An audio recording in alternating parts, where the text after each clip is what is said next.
আসসালামু আলাইকুম এভরিওয়ান। ছায়ার বিচারক গল্পের শেষ পাঠ। তো চলো বেশি কথা না কইয়া গল্প শুরু করা যাক।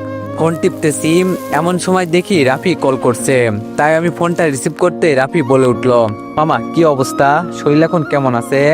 আমি বললাম, এই তো মামা ভালো, তোর কি অবস্থা? রাফি বলল, মামা আর বলিস না, আরোহী আমারে পাত্তা দিচ্ছে না, কি করব বল মামা। আমি বললাম, তুই কি করতে পারবি? রাফি বলল, মানে? আমি বললাম, মানে হলো তুই কি আমার মতো আরোহীর পিছনে ঘুরতে পারবি? রাফি বলল, ভাই আমার জাস্ট আরোহীকে ভালো লাগে, তাই বলে তার পিছনে ঘুরে নিজের অসম্মান করতে পারবো না। লাগবে না এমন ভাবলি মেয়ে, একটু কথা বলতে গেলে মুখ ফিরিয়ে নেয়। আমি বললাম, তাহলে আর প্রেম করা লাগবে না। রাফি বলল, ওই বেটা আমি কি প্রেম করবো নাকি? আমি বললাম, তাহলে কি করবি? রাফি বলল, বিয়া করবো। কিন্তু এটার আগে তার কাছ থেকে জানতে চাইছিলাম সে আমাকে পছন্দ করে কিনা, কিন্তু সে তো ভাব দেখিয়ে চলছে।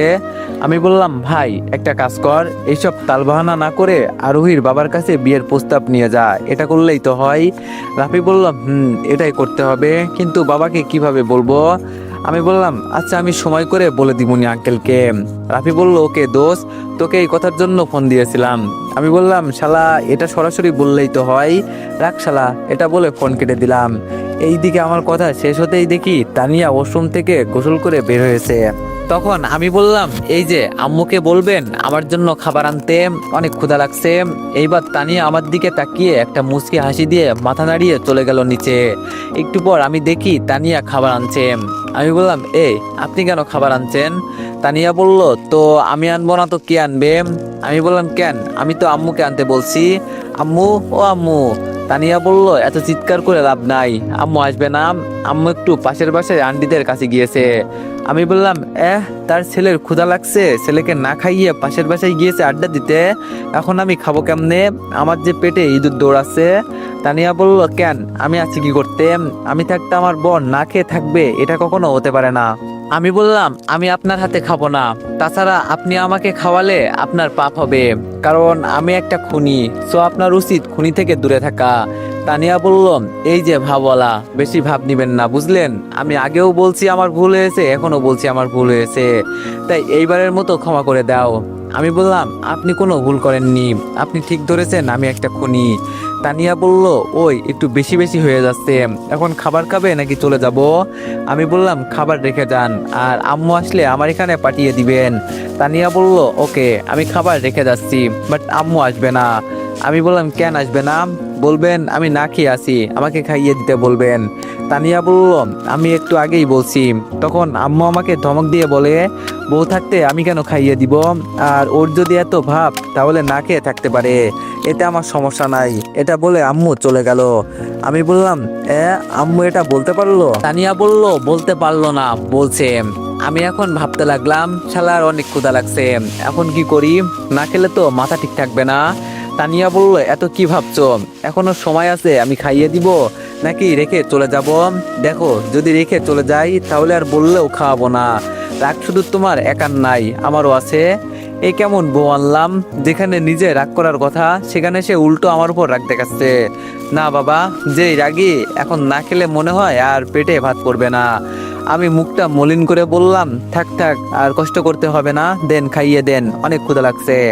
আমার কথা শুনে তানিয়া একটা হাসি দিয়ে মনে মনে বলল, এই তো চান্দু, এইবার লাইনে এসেছো। তারপর তানিয়া আমার পাশে বসে প্লেট হাতে নিয়ে আমার মুখের সামনে খাবার নিয়ে গেল, আর আমি হা করতেই তানিয়া হাত পিছনে নিয়ে গেল। আমি বললাম, কি হলো, হাত পিছনে নিয়ে গেলেন কেন? তানিয়া বলল, এত সহজে তো খাওয়াবো না, আগে আমাকে তুমি করে বলতে হবে। আমি বললাম, আচ্ছা তুমি করে বলবো, এইবার তো খাইয়ে দাও। তানিয়া বলল, দিব তো সোনা, আগে আমার এই গালে একটা পাপ্পি দিতে হবে। আমি বললাম, কি, পারবো না, তুমি বলতে বলছো, বলেছি, এখন পাপ্পি পারবো না। তানিয়া বলল, ওকে আমিও খাওয়াবো না, খাবার রেখে গেলাম। এটা বলে উঠতে গেলে আমি বললাম, এই না না বউ পাখি, উঠিও না, ক্ষুধার জ্বালায় মরে যাব। তানিয়া বলল, ওমা তাই, তাহলে পাপ্পি দাও, খাইয়ে দিব জামাই সোনা। এটা বলে আমার মুখের সামনে গাল এগিয়ে দিতে আমি একটা পাপ্পি দিলাম, তারপর তানিয়া খাইয়ে দিতে লাগলো। একটু পরে খাবার শেষ করে তানিয়া আমাকে ওষুধ খাইয়ে দিল, আর যাওয়ার সময় আমাকে একটা পাপ্পি দিয়ে বলে, জামাই সোনা এইবার রেস্ট নাও কেমন, আমি গেলাম। এটা বলে তানিয়া চলে গেল, আর আমি তানিয়া যাওয়ার দিকে তাকিয়ে বললাম, আহা গো, এমন বউ পেলে সারাদিন রাগ করে থাকলেও লাভ, জোর করে খাইয়ে দিবে। আহ কি মজা আকাশে বাতাসে। এইভাবে খুনসুটি রাগ ঝগড়ার মাঝ দিয়ে পেরিয়ে গেল 15 দিন। এখন আমি প্রায় অনেকটা সুস্থ, আর এখনো তানিয়াকে বেশি পাত্তা দিই না। এতে করে তানিয়া প্রচুর রেগে যায়, তবে অসুস্থতার ভান ধরলে কিছু করে না। আমি ফ্রেশ হয়ে রেডি হয়ে বাসা থেকে বের হতে যাব, তখন তানিয়া বলে উঠলো, এত সুন্দর করে সেজে গুজে কোথায় যাওয়া হচ্ছে? আমি বললাম, মেয়ে দেখতে যাচ্ছি। আপনার কোনো সমস্যা? আমার কথা শুনে তানিয়া আমার কলার ধরে বলল, কি বললি কুত্তা? ঘরে বউ রেখে বাইরে যাচ্ছিস মেয়ে দেখতে? তোকে তো আজ আমি মেরেই ফেলবো। আমি বললাম, মারা এত সহজ নাকি? আমার কলার ছাড়ুন, দেরি হয়ে যাচ্ছে। তানিয়া বলল, না ছাড়বো না। কি করবি তুই? আমি বললাম, কিছু করব না, কলারটা ছাড়ো, বড় স্যার ডাকছে, সেখানে যাচ্ছি। আমার কথা শুনে তানিয়া আমার কলার ছেড়ে বলতেছে, সত্যি তো? আমি বললাম, সত্যি ভাই, আসি। তানিয়া বলল, খবরদার কোনো মেয়ের দিকে যেন চোখ না পড়ে। আমি বললাম, পড়লে তাতে আপনার সমস্যা কোথায়? আমার চোখ আমি দেখব। এটা বলে দিলাম দৌড়। পাখিটাকে আজ সেই রাগিয়েছি। এইদিকে আমার কথা শুনে তানিয়া রেগে বলল, কুত্তা কি বলছিস, দাঁড়া, আজ বাসায় আয়, দেখাবো মজা আমি কি জিনিস। এইদিকে আমি বাসার নিচে এসে রাফিকে কল দিলাম, কই রে তোরা? রাফি বলল, এই তো রহিম মামার দোকানে চলে আয়। তারপর আর দেরি না করে মামার দোকানে চলে গেলাম। সেখানে গিয়ে দেখি রাফি, রানা, নাইম বসে আড্ডা দিচ্ছে। তারপর আমি গিয়ে তাদের পাশে বসে বললাম, কি অবস্থা তোদের মামা? রানা বলল, কেমন আর হবে, তোর মতো ভণ্ডকে ছাড়া কি আর আড্ডা মজা হয়? নাইম বলল, ঠিক বলছিস, ওকে ছাড়া দিন ভালো লাগে না। আমি বললাম, আমাকে ছাড়া আড্ডা দিতে ভালো লাগে না, কিন্তু গার্লফ্রেন্ড নিয়ে ঘুরতে ভালো লাগে। হালা পাম ভালোই দিতে পারিস। রাফি বলল, তার কি করবে, ওদের তো আর তোর মতো বউ নেই যে ঘরে বসিয়ে আদর দিবে। শালা কত বড় ফাজিল হলে অর্ধেক মাস বউয়ের আসলে লুকিয়ে থাকে। আমি বললাম, এত জলে কেন, পারলে তোরাও থাক আমার মতো। এইভাবে আরো আড্ডা দিতে দিতে বিকাল হয়ে গেল। তখন আমি রাফিকে বললাম, রাফি চল, বড় স্যার ক্যাম্পে যেতে বলছে, এখানে এই জায়গায় নাকি ক্যাম্প দিছে। রাফি বলল, ও তাহলে চল। তারপর রানা আর নাইমকে বিদায় দিয়ে চললাম ক্যাম্পের উদ্দেশ্যে। কিছুক্ষণ পরে চলে আসলাম। তারপর স্যারের সামনে গিয়ে বললাম, আসসালামু আলাইকুম স্যার, কেমন আছেন? স্যার বলল, ওয়ালাইকুম আসসালাম, ভালো, তোমরা কেমন আছো? আর আবির, তোমার শরীরের কেমন অবস্থা? আমি বললাম, আলহামদুলিল্লাহ স্যার, ভালো। স্যার বলল, আসো, তোমাদের সাথে কিছু কথা আছে। এটা বলে স্যারের সাথে আমরা দুইজন এক কোনায় বসে পড়লাম। রাফি বলল, জি স্যার, এখন বলেন। স্যার বলল, দেখো রাফি আর আবির, তোমরা যদি মনে করো নাসির নিজাম এদের মেরে শহরকে সন্ত্রাসী মুক্ত করেছো, তাহলে এটা ভুল। রাফি বলল, জি স্যার, আমরা তো এটা কখনো মনে করিনি, কারণ এরা হচ্ছে অপরাধের গোড়া, এদের তো ঢাল আছে, তাই না?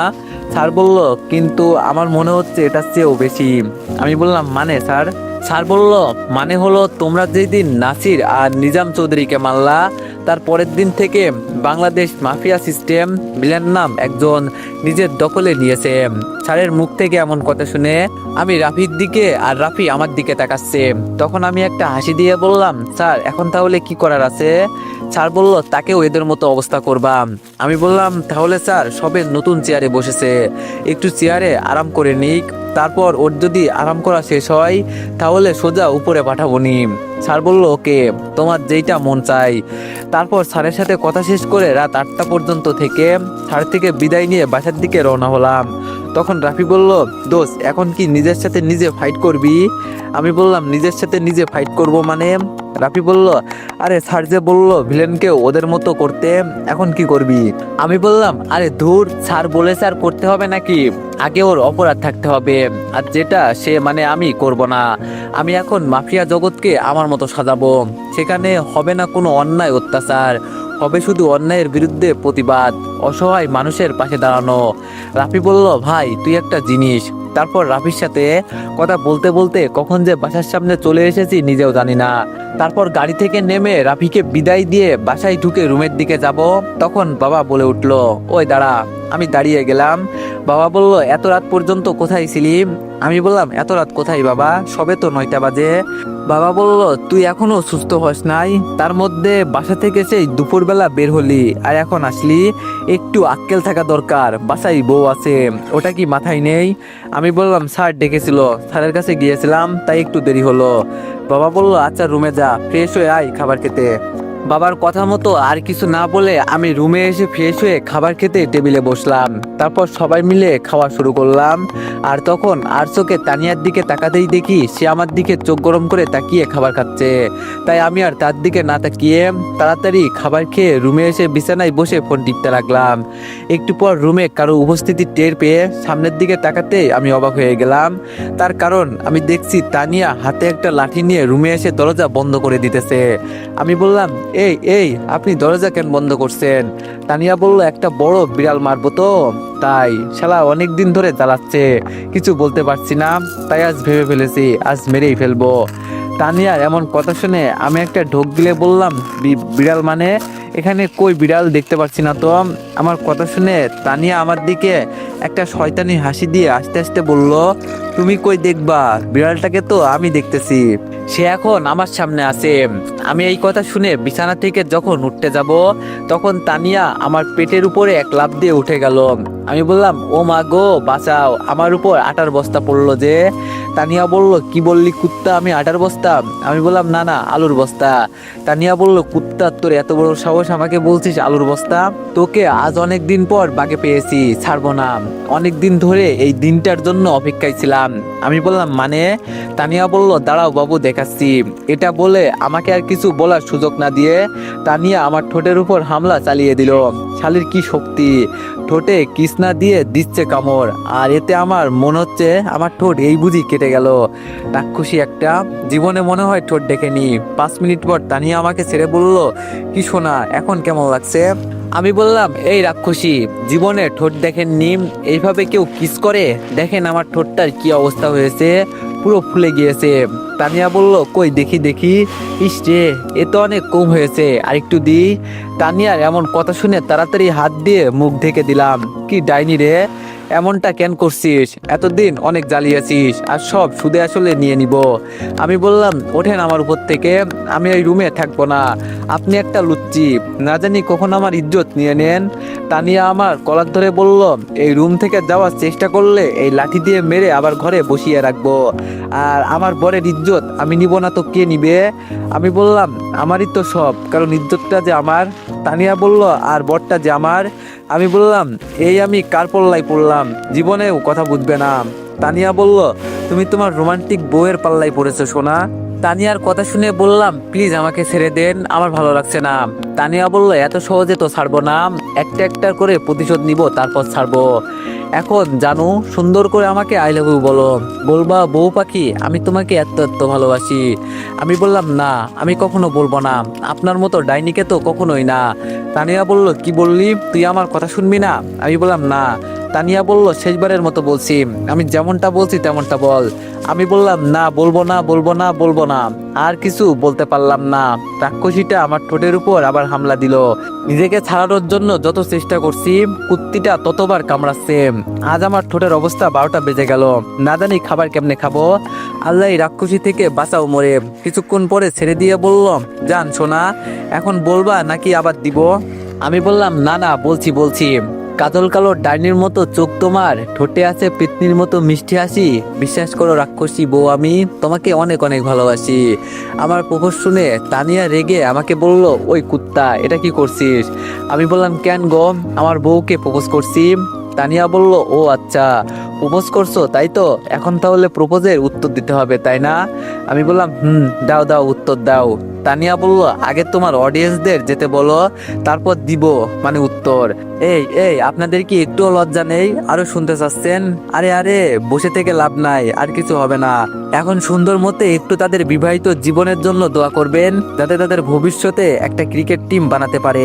আর কমেন্টে একটু বলে যাবেন কেমন হয়েছে গল্পটি। তো আবারও নেক্সট কোনো গল্পে দেখা হচ্ছে। সবাই ভালো থাকবেন, সুস্থ থাকবেন, আল্লাহ হাফেজ।